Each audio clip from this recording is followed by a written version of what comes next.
Darling fans I'm sorry me two Rajamouli. మన darling Prabhas fans కి sorry అని, దీనికి రాజమౌళి కూడా మీ టూ అని అన్నాడు. ఏంటి ఈ సారీలో అనుకుంటున్నారా?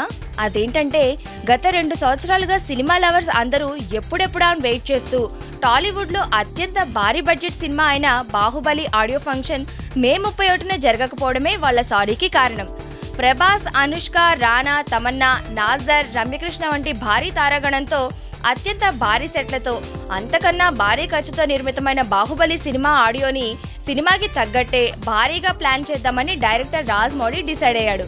కానీ ఈ భారీ ఆడియో ఫంక్షన్ పోలీసుల పర్మిషన్ కష్టమవడంతో మే 31న ఆడియో రిలీజ్ జరగడం లేదని ప్రెస్ మీట్ లో అన్నాడు.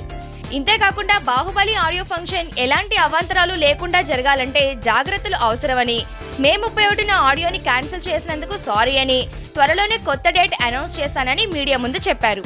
ఈ ఆడియో ఫంక్షన్ కేవలం ప్రభాస్ ఫ్యాన్స్ కోసమే, సినిమా హైప్ కోసం కాదు. ఎందుకంటే ఇప్పటికే బాహుబలి సినిమా మీద హైప్స్ ఉన్నాయని, ఇంతకంటే హైప్ అక్కర్లేదని చెబుతూ ఈ టాలీవుడ్ సెన్సేషన్ డైరెక్టర్ 2 సంవత్సరాల తర్వాత తన మొహానికి రంగు వేసుకున్న ప్రభాస్ సినిమా, అందులోనూ భారీ అంచనాలున్న బాహుబలి సినిమా ట్రైలర్ మే 31న ముందుగా అనుకున్న ఆడియో ఫంక్షన్ రిలీజ్ చేస్తారేమో అని ఫ్యాన్స్ ఎదురు చూశారు.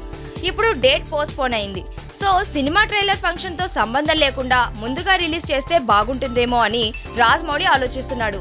అందుకే ప్రెస్ మీట్ లో ఫ్యాన్స్ పండగ చేసుకునే ట్రైలర్ ని ఇవ్వబోతున్నానని మీడియాతో ముచ్చటించాడు. మే 31 ఆడియో ఫంక్షన్ చేయలేకపోతున్నందుకు రాజమౌళితో పాటు ప్రభాస్ కూడా సారీ చెప్తూ, నేను చేసిన మిస్టర్ పర్ఫెక్ట్ లాంటి ఫ్యామిలీ సినిమా చేయడానికి నాకు సంవత్సరం పట్టింది, మరి బాహుబలి లాంటి సినిమా చేయడానికి 2 సంవత్సరాలు పట్టడం మామూలే అని మీడియా వాళ్ళని ఒక జోక్ తో నవ్వించి ప్రెస్ మీట్ ని ముగించాడు. ఇంతకీ మన డార్లింగ్ ప్రభాస్ వేసిన జోక్ ఏంటంటే, 2 సంవత్సరాలు పట్టిన బాహుబలి చేయకపోతే నా పెళ్లి తంతు మరియు మిగతా సినిమాలు త్వరగా పూర్తయ్యావని.